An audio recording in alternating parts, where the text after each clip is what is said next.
शहर में प्लेटफॉर्म के किनारे मानिक भीख मांग रहा था। वो आने जाने वाले से हाथ जोड़कर भीख मांगता था। कोई उसे कुछ पैसे देता तो कोई डांट कर भगा देता। एक दिन वहां से रवि जा रहा था। उसने रवि से भी भीख मांगी। रवि का एक छोटा सा सोशल मीडिया अकाउंट था जिसमें उसके कुछ हजार फॉलोअर्स थे। ए भैया भैया, खाने को कुछ दे दीजिए। जाओ जाओ अपना काम करो। भैया सुबह से कुछ नहीं खाया है, मैं हाथ जोड़ता हूँ, मुझे खाने को दे दीजिए। अच्छा, तुम्हें खाने को चाहिए? अगर मैं आपको आज खाने के लिए कुछ पैसे दे दूंगा तो कल आप फिर किसी से भीख मांगेंगे। इसके अलावा और मैं कर ही क्या सकता हूँ भाई? मैं तुम्हें एक रास्ता बताता हूँ, अगर उस पर चलोगे तो तुम्हें भीख मांगने की जरूरत नहीं पड़ेगी। हाँ भैया, मैं जरूर आपकी बात मानूंगा। बताइए मुझे क्या करना चाहिए? मेरे पास गन्ने की मशीन है, तुम मेरे साथ गन्ने का रस बेच सकते हो। हाँ भैया, ये काम तो अच्छा है, मैं आपके साथ काम करने के लिए तैयार हूँ। ठीक है, आज तुम जगह का इंतजाम करो, मैं कल गन्ने की मशीन और गन्ना लेकर आऊंगा। कल से ही हम अपना काम शुरू कर देंगे।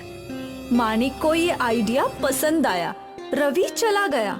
तब तक मानिक ने पीछे सारी तैयारियां कर ली। रवि ने एक छोटा वीडियो क्लिप अपने सोशल मीडिया पर डाल भी दिया, जिसे लोगों ने सराहा और सपोर्ट करने का विश्वास दिखाया। अगले दिन रवि ने गन्ने की मशीन और गन्ने लाकर रख दिए।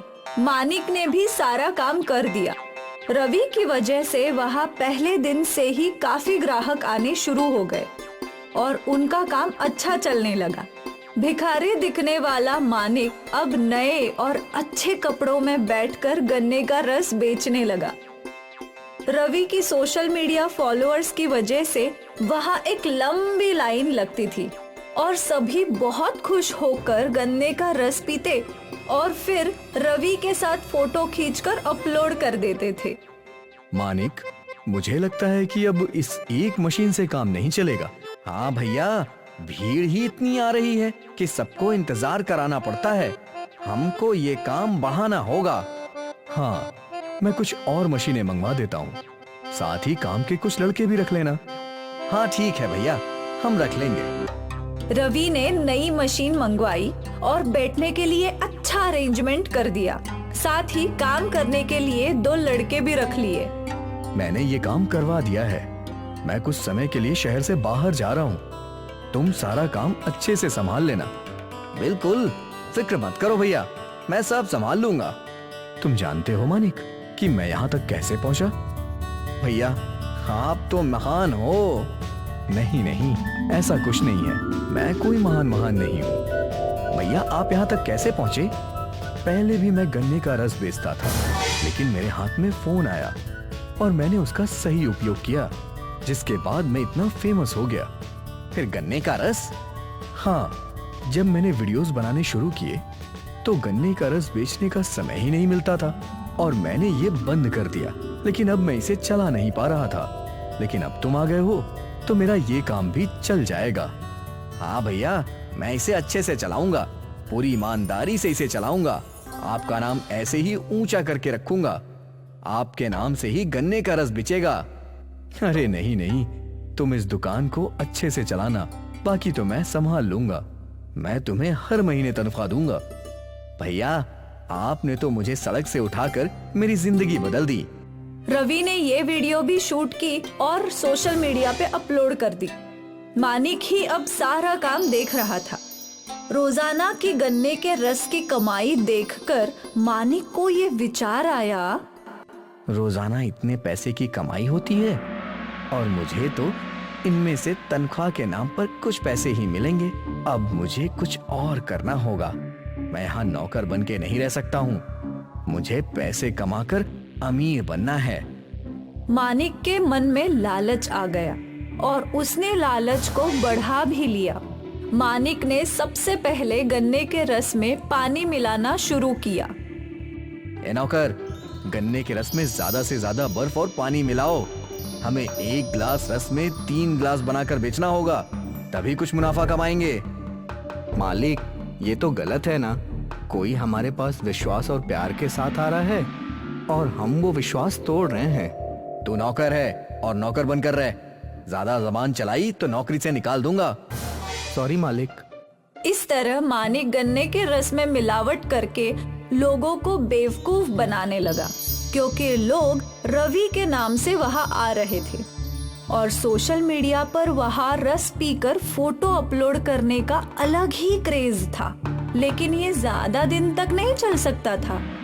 एक दिन एक आदमी, अरे मानिक जी, आजकल गन्ने के रस में पहले जैसा स्वाद नहीं है। ये कैसे बदल दिया आपने?